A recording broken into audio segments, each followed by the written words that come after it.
Hey guys, I finally got around to getting your halter classes recorded for you. I'm sorry it took so long. Had to relearn how to do it on my iPhone because I've never done it on an iPhone. So it took me longer than I wanted to, but I finally got it done.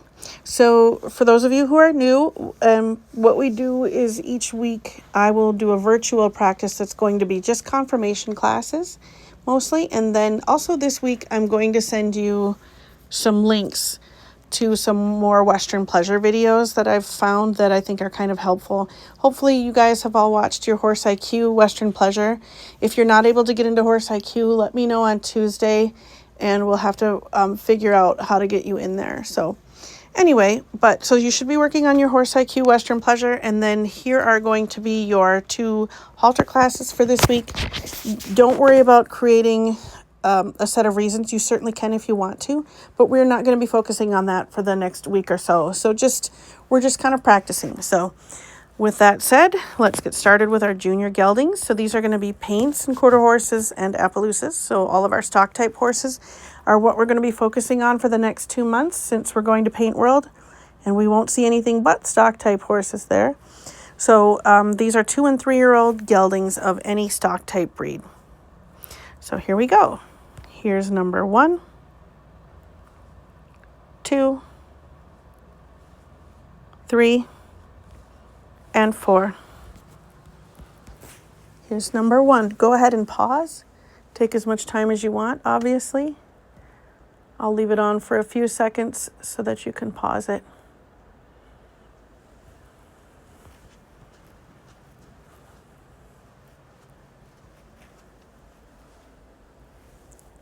All right, number 2.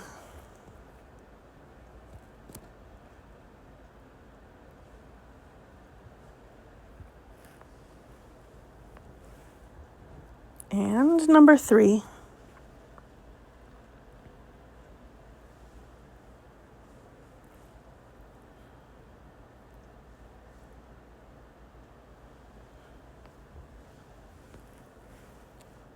And finally, number 4.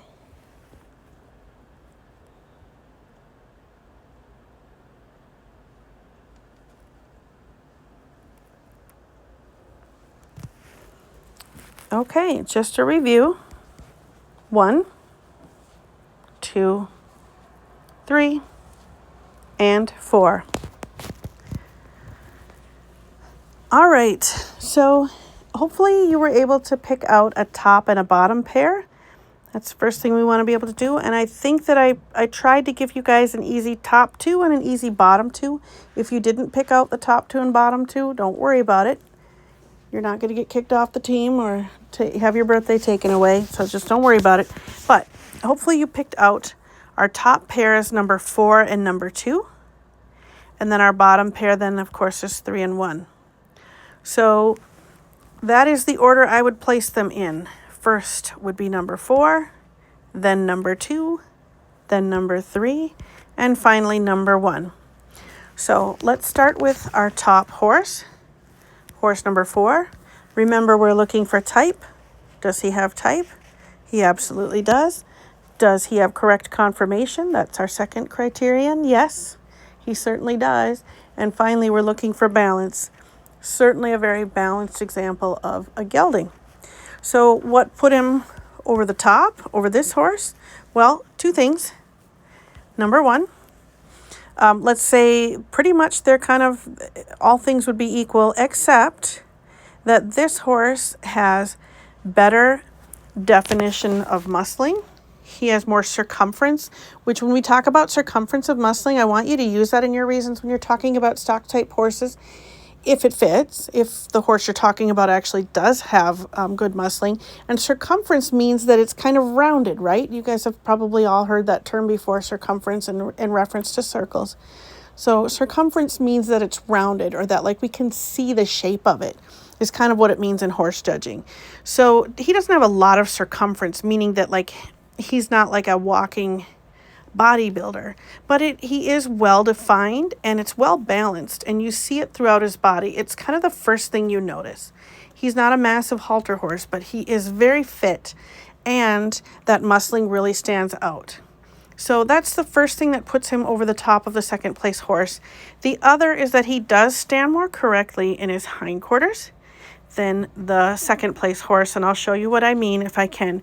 Do you see how, if you look from his hock down to the ground, he's standing pretty straight on that lower leg. Now I know that his right leg is kind of tipped to the side, but if you look at the leg that's straight, you can see that he stands very straight on this leg, and when he does, the point of his hock lines up perfectly with the point of his hip. Now, moving into the second place horse, if we judge him the same way, do you see how, yes, his hock is mostly lined up with the point of his hip, maybe a little further back, but do you see how he's not, the angle of his lower leg is not quite perpendicular to the ground? By perpendicular, we mean forming a 90-degree angle. It's a little slanted, isn't it? Unlike this guy. So that's what I mean. That's why I put this horse first and this horse second. Is that a confirmation flaw? Technically, yeah, it is. He makes up for it, though, in a lot of other things. Again, this horse is well muscled. He is clean and correct on his front legs. He has a perfect slope to his shoulder, just like the first place horse. He also has a well-defined neck with a clean throat latch. Maybe not quite as athletic of a neck as the first place horse. This horse has, I would almost call it an elegant neck, which you don't need to see. Especially on what I think is a ranch horse. He doesn't need to have an elegant neck, but he almost does. Like, he's actually, he's got a very athletic neck. So remember I talked about his hip not quite lining up perfectly the way we would want the first place horse, the way they did. And so because of that, then he gets a little bit weak through his loin here, right? Like, he doesn't look quite as strong and balanced as the first place horse. But overall, he definitely has more conformation and, balance and type than these two horses, which we'll get to in a minute. So the other thing I wanted to say about this horse, maybe I already said it, is he has a very clean throat latch and a very pleasant head, almost feminine. So a very elegant little horse for what he is. This horse gives nothing up really in his head either. He's maybe not quite as fancy headed, but he certainly has a perfectly acceptable head for a gelding. So that's a nice thing to see. Now, how did I decide between 3 and 1 for third and fourth? Well, balance. Balance is what won me over. Now, those of you who've been around me a lot know that the slope to the shoulder is a big deal to me, and we talked about it in Quiz Bowl, that the slope of the shoulder is really kind of what defines the rest of the conformation on the horse. And this horse really has a steep shoulder, so I really don't like that. And under normal circumstances, I'd probably put him at the bottom of any other class. But I think there's just too many problems with horse number 1 that I still place this horse above him. So starting with the slope to his shoulder, very steep, isn't it? Remarkably steep. And what does that do? That weakens his top line. Look at how he looks like he's like 14 years old, even though he's 3. So, and he's never going to be able to really build that strength in that top line. Look how weak his stifle is. So this is the stifle, right? I'm pointing to it. That doesn't help. But you guys, if you don't know what I'm showing you here, look it up on a chart that will point it out to you. I should have probably done that ahead of time. But see how weak he is? There's no muscling in that. He's kind of just hollow right here from the point of his hip to where his back leg starts. Unlike this horse, like, there's a lot of muscle there. And the stifle actually bulges out here. Whereas this horse, nothing there. So he's weak in his stifle, he's weak in his loin, and that, I believe, that all ties back to his straight shoulder. Now, his back legs are correct, and although I don't like the way his neck comes straight out of his shoulder because of the angle of his shoulder, he does have an athletic, clean neck and a nice, clean throat latch. He's also pleasant in his head. So that's why he's third and not fourth.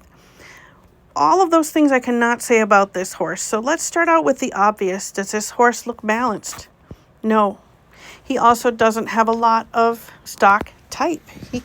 You could, if it weren't for the overo marking on him, you could almost mistake him for a totally different breed, like a thoroughbred or something like that. So what's weird about him is his shoulder appears to be at a 45-degree angle. However, if you zoom out, his back is just a mess, right? Like, why is his shoulder why is his wither so far back in relation to his front legs? I don't know how you would say that in reasons, except that I would say maybe that he ties in too low in his shoulder. His neck ties in too low in his shoulder, which throws him off balance, and it gives him the appearance of having a long back. I don't think it's just an appearance. I think he does have a long back. And again, just like in this horse, it makes his top line unclean. It looks like a big old mess. It's not a short top line and a long underline. It's like a long top line and a long underline. So we want to make sure that we point that out in our reasons, that we talk about that his top line he does not have a correct top line and does not have a pleasing or balanced top line. Because of that also, he has the same issue that we saw in this horse, but I think amplified. So again, he's not standing straight from his hock. He's not standing perpendicular from his hock to the ground. And if you did set him up that way, he would have to be parked out a little bit like a Morgan. So he also is not very clean in his throat latch. I guess if I were going to compliment him, I would say he does have a correct slope to his shoulder, and he does have clean front legs and clean knees. And you could throw out the old, he has a kind eye. I guess he does. So anyway, that is our junior geldings. 4, 2, 3, and 1. Okay, and now let's see how you do on our aged mares. Okay, these are mares that are 4 and over. So here's 1, 2, 3, and 4. Here's 1.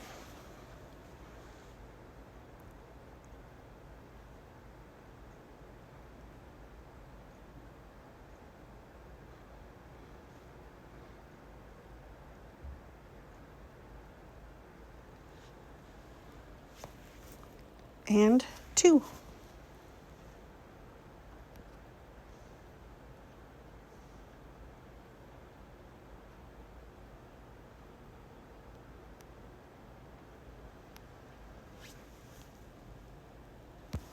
Three.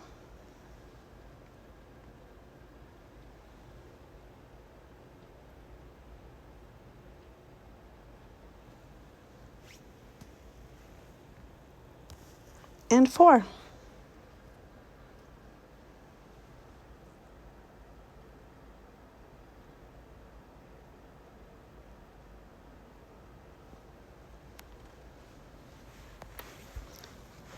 Okay, one more time. 1, 2, 3, and 4. Okay, now again, we have, I think, a pretty clear top and bottom pair. Seems like I did this on purpose. Oh, I did. So we have 2 horses that kind of look pretty similar, but when we start looking at them more closely, we can see, I think they separate themselves pretty quickly. And then we have what maybe some of you would consider an obvious bottom, although she's not as bad as probably some of you might have thought. So let's go ahead. You should have picked out our top pair is 3 and 1. Our bottom pair is 2 and 4. Now, when I say that they're in the bottom pair, the only reason they're way at the bottom today is because these are 2 exceptionally nice horses. Okay, so let's start with our first place horse, number 3. What I really like about horse number 3, the muscle. That jumps out. Muscle and balance. But what's great about her is that because even though she is very heavily muscled and is kind of larger boned, larger structured, I don't think she gives up any style or elegance. And that's really neat to see in a mare. So she's kind of the best of all worlds, right? So, oh, look at her float away. See, figuring out this iPhone, guys. Okay, so we start with her shoulder. Perfect. And not only is her shoulder sloped correctly, but look at the strength of the muscle on her forearm. So this is the forearm, just like it would be on a human. And she is correct in her knees. She ties beautifully in her neck. Oops. Yep. Okay. We'll come back to that because I always okay, my sister's showing pictures of my nephew. So sorry about that. We'll just kind of ignore that. Um, anyway, short top line, long underline, deep heart girth.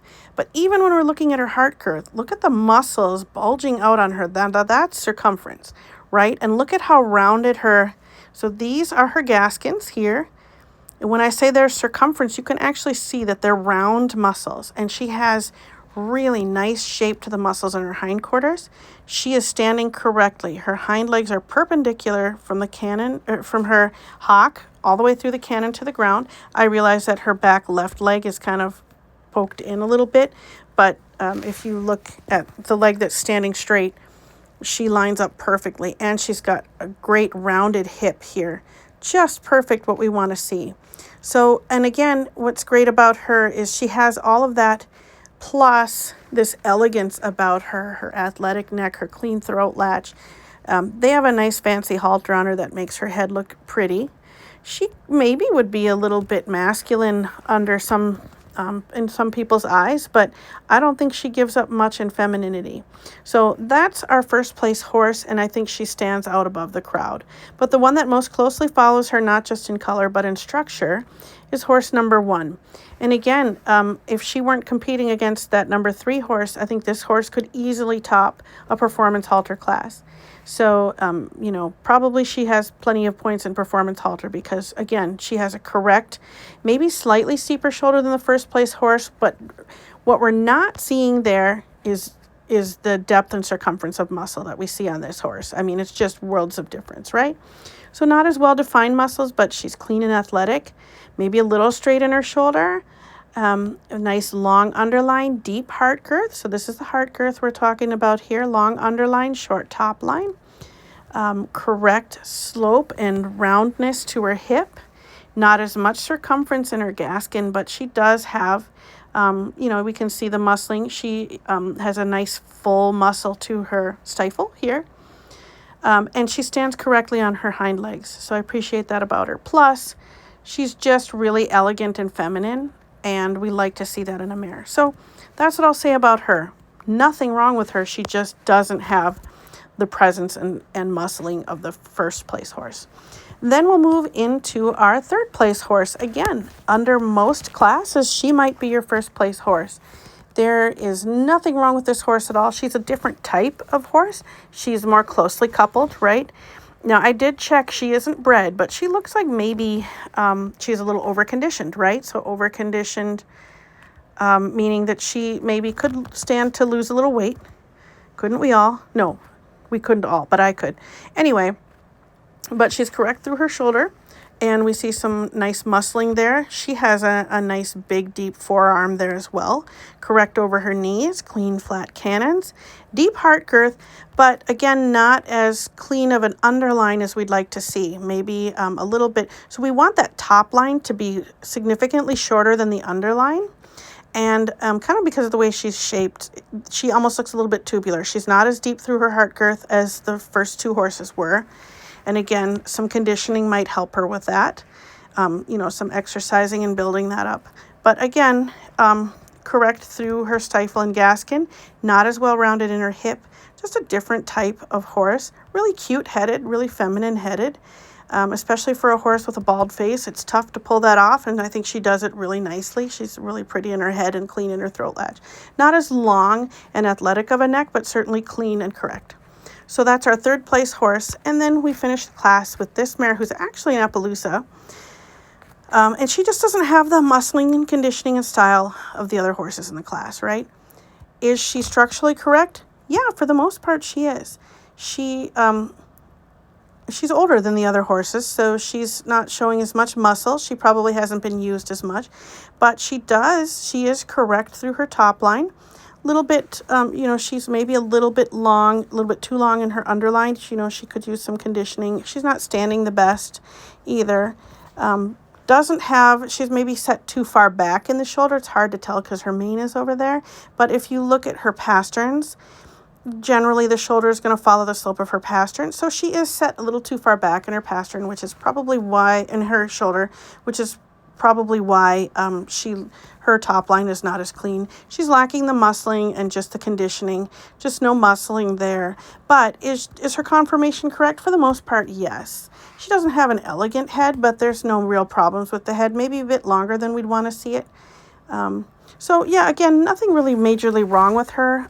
She's a little out of balance, but I think some of that is due to her age. So anyway, so those are our mares, our aged mares, 3, 1, 4, and 2. And if you have any questions and want to talk about those a little bit more at our next practice, we can do that. So speaking of our next practice, hopefully you guys are watching some Western Pleasure videos and getting that all done, and then you can start kind of looking at the horsemanship in Horse IQ if you want. And then at practice on Tuesday, I have a couple of horsemanship runs that we can practice scoring. So that's what we'll kind of focus on Tuesday, and then we'll move on after that. So thanks. I hope you guys all have a great weekend.